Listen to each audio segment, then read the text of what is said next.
This video is demonstrating the inspection and top-off for the oil contained in the final drive assembly or chain case of a late 90s Bobcat 773. This will be relevant for serial numbers from 509 up to about 517.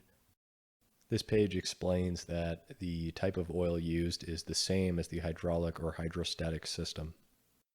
If you jump to the specifications, you'll see that the hydraulic system fluid type is recommended Bobcat fluid.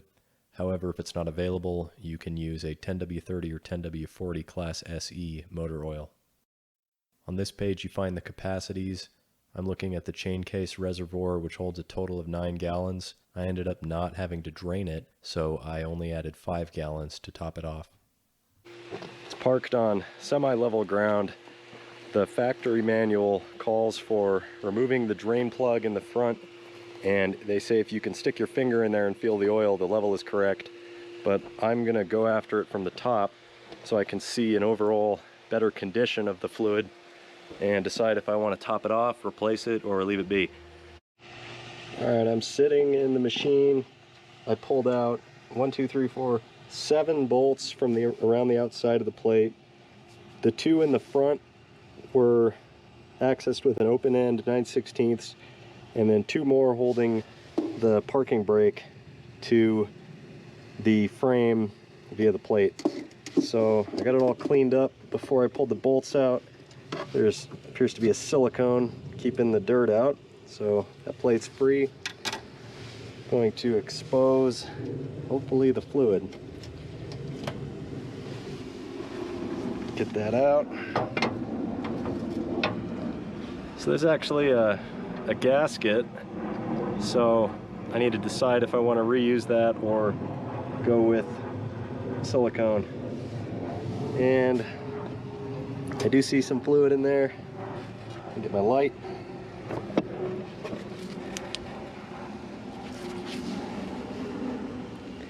And I can see there's the drain plug. I would not have been able to reach that with my finger, and I can't really tell the condition of the oil from here. Good amount of slack in those chains, but hasn't skipped yet. So get a rag in there and see what it looks like. It's got a somewhat clean rag.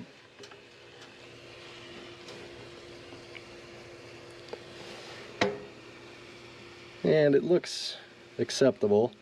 Not a whole lot of water in there. I think I might just top that up. The manual calls for 9 gallons of Bobcat hydrostatic fluid in the chain case, which would be about $450 in today's money, if I can find it. But also the manual says if it's not available, you can use a SE grade 10W40 or 10W30 depending on temperature. Now the SE grade is obsolete after 1979, I read, so I'm not sure the differences between that and modern oil, but for a non-critical application like the chain case, I think a standard cheap conventional motor oil will work just fine. I'm going to remove my plate.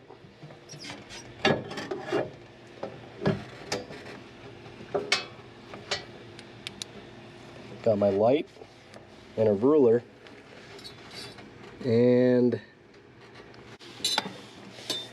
okay, that's right around 3 inches down from the bottom of the drain plug.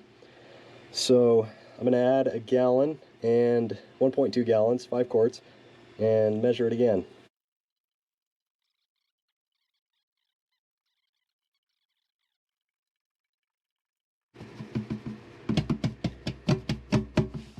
Okay, so that is 5 quarts in from where I was at about 3 inches.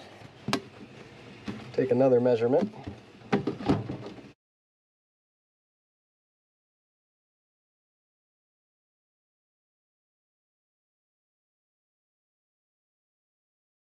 Okay, 1 inch. It's about 1 inch per jug. So with that, I think I'll just add the final jug.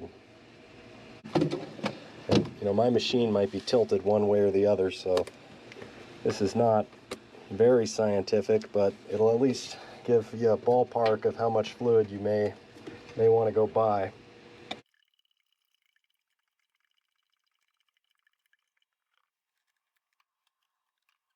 That'll do it. So I don't think I could have gotten much luckier than that. 4 gallons got me about 4 inches. So, well, I guess that was 5 gallons.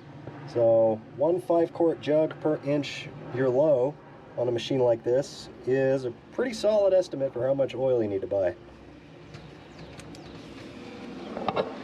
Okay, next I'll have to use some of this silicone stuff to seal this plate up.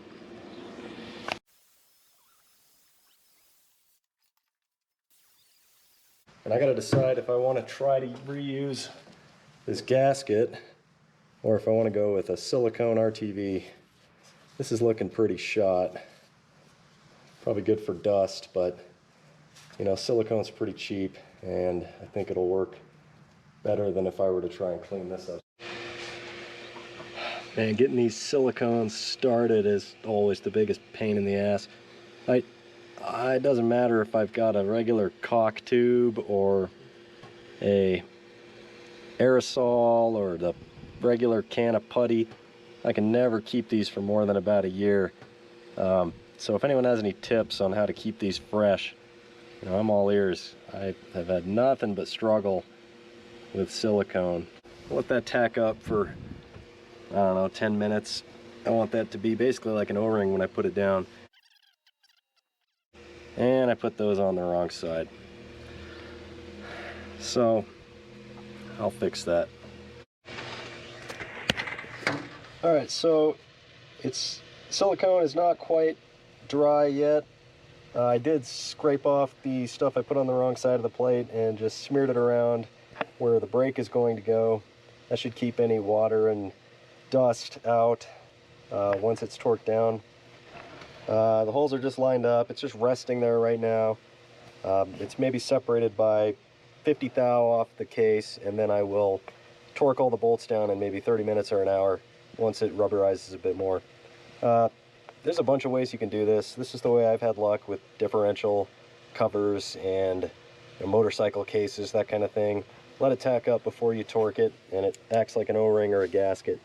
Not saying that's the right way, but it's worked for me in the past, so that's what I'll do here. I got 1, 2, 3, 4, 5, 6, 7, 8 of the plate bolts in, hand tight, and do that before I put this brake on. That should fit like that. I'm not sure what goes in that front hole. In my case, it was just a bolt, so it's not actually holding anything, but still want to plug that up. So some of these bolts, they're all 9/16, but some are longer, and so I tried to use the long ones where there's, well, actually I guess it doesn't matter because this plate is tapped, so I don't know why some are longer, but I love that they're all 9/16. That's a good deal. And I only go hand tight because I've stripped out, I don't know, maybe 4 of these plates. Luckily they overbolt them, but you know, snug is good enough. This isn't holding any pressure. Got a tire leak, so I'm not going to run it, but should be good for a little while till the next thing.